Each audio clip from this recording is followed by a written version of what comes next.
Hey everybody, this is Craig Helmut, Realtor here in Central Florida with Oak Strand Realty Group, and this is part two of 99 tips for selling your home for maximum profit. And I'm going to pick off where I left off last time. And number 17, the efficiency of services in your city. Analyze how efficient are your city's services like garbage collection, recycling, and waste materials, snow removal. If you live in a climate that has snow, the more you know about your locality services, the better you can capitalize on these selling points. And this is something you can include in your, this, I call it the story that you tell about your house to new home buyers. Number 18, tip number 18 is city water fluoridated.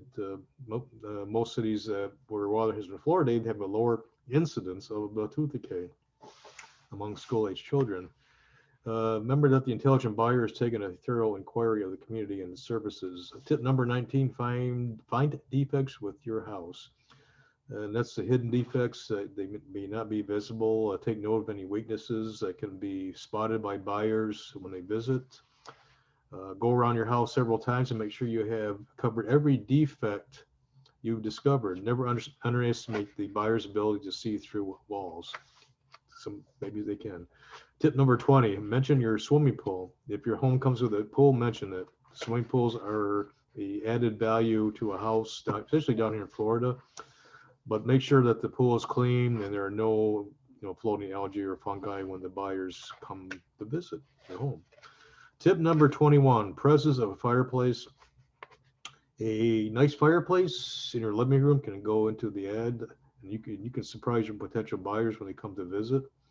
Or you can surprise them, that is, when they come to visit. If you live in an area with a colder climate, a fireplace makes a good sell, so don't mention it.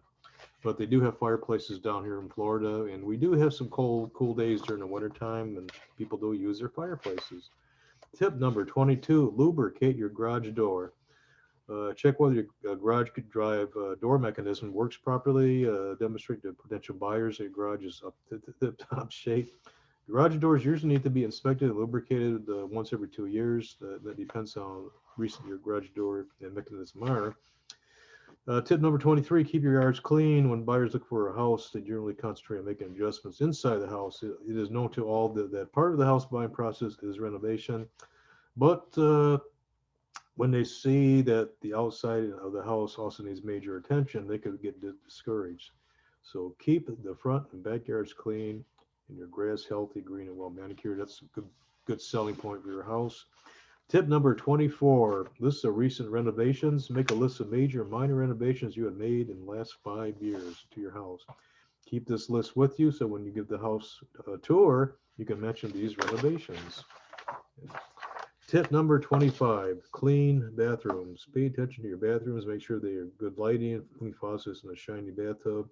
A stained bathtub is unsightly. A bathroom that smells and looks clean can be a persuasion point. Tip number 26, insulation and energy efficiency systems. Buyers will ask you about the insulation and energy efficiency systems in your house. Be honest while explaining about them. It definitely would be to your advantage if you can speak knowledgeably about the installation materials in your house. Tip number 27, inspection of water heaters. Check water heaters periodically in order for them to work efficiently and tell your buyer that you do so. Over time, water heaters get an accumulation of chemicals in the bottom.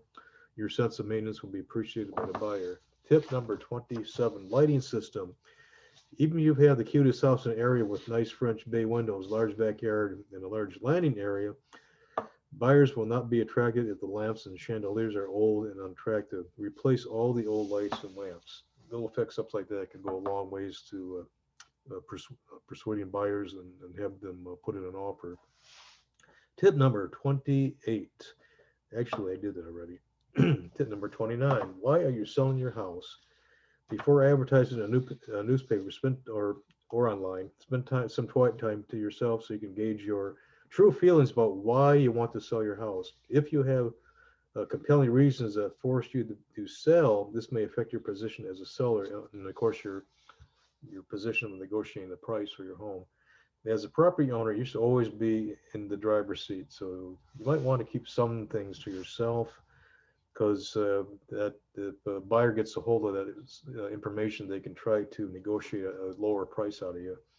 Tip number 30, emotional attachment. If you are emotionally attached to your house and you feel that parting with it will affect you psychologically, assess how strong your attachment to your house is. Once sale is over, there is no turning back. Sales contracts are legally binding on both parties.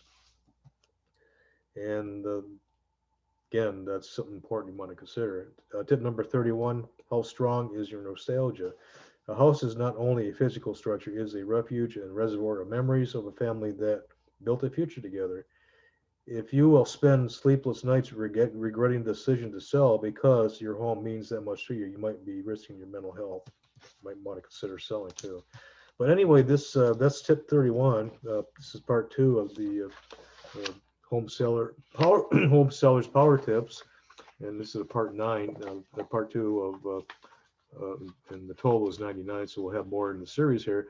So I hope you found this information useful, and stay tuned. There are more power tips to follow. Take care. Bye.